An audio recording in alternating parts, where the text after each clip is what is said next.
Good morning sa inyong lahat, mga kabamshi. Kakatapos ko lang kumain. So ngayon, mag-inom ako ng gamot ko. Ito yung gamot ko para sa heart ko, yung tachycardia, mga kabamshi. Ito, Metoprolol. May ano pa, may isa pa nito yung propanolol. Pero hindi ako pwede sa propanolol, mga kamamshi. Kaya ito yung binigay sa akin. After ko mag-inom ng gamot, mag-upo muna ako saglit, tapos lalabas paaraw, tapos mag-walking, mga kamamshi. Yung ano lang, yung kaya ko lang.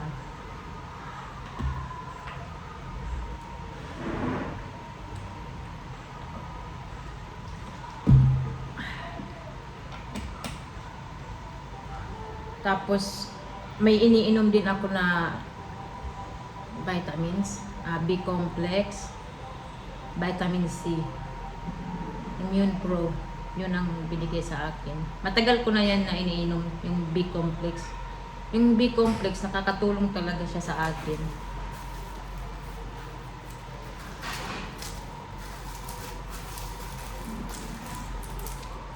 Ito yung gamot ko. So ayan, lalabas ako, mga kamamshi. Mag-ano lang ako, upo. Maganda ang panahon ngayon. May araw.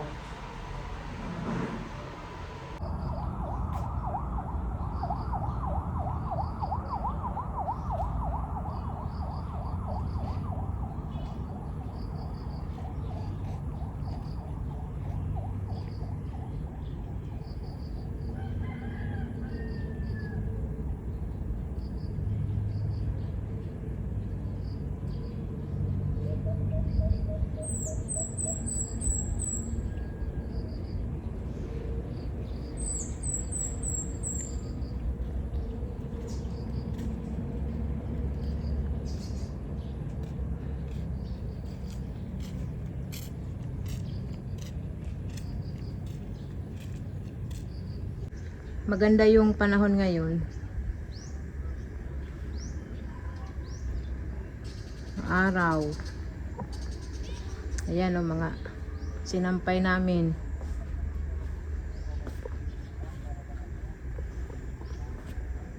Yung aming grass medyo umu-okay na siya, mga kamamshi.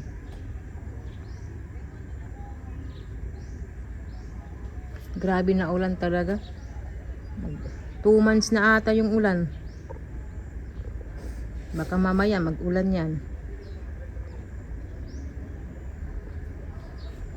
May ano kami dito, tanim, bagong tanim. Ano palang tawag? Buganbilya. Buganbilya. Ito. Maganda siya. Kasi ano raw to? Thai. Ewan ko, Thai. Basta sa amin ng babae, Thai. Thai na ano, buganbilya.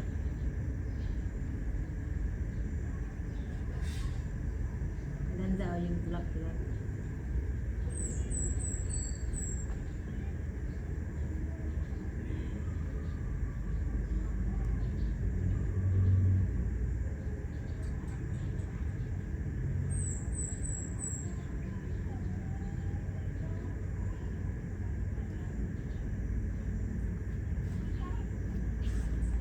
Okay naman yung ano ko ngayon, heart rate. Kasi pag nakaganyan ako, tapos tatayo, ayan, minsan tumataas yung heart rate ko niyan.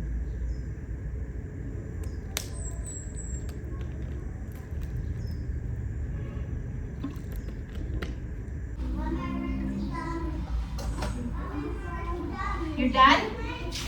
Look, oh. Huh?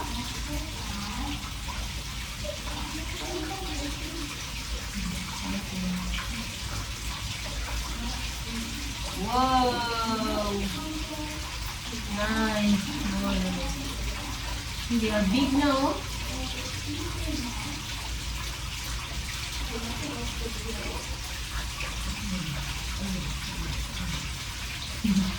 Hello.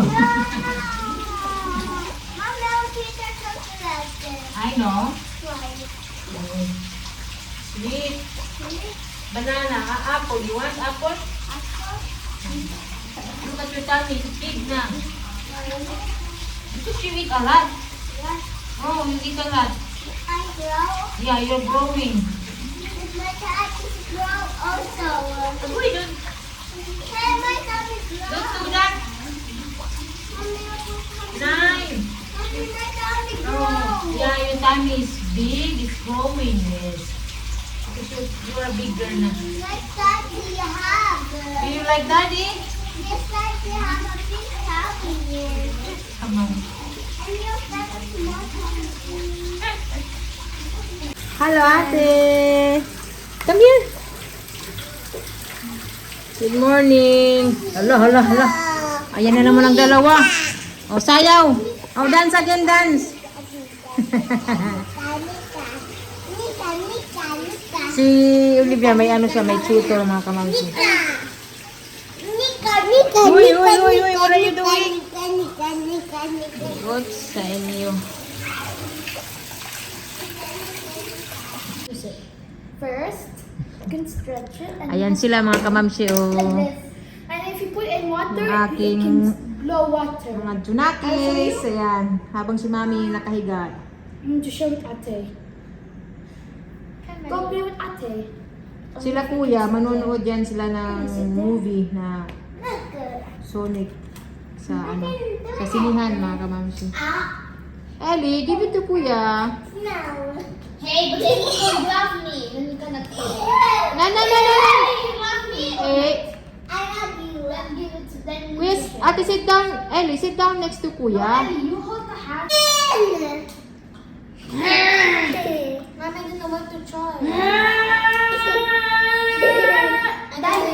In the table. You can charge over there. But then my You charge it first.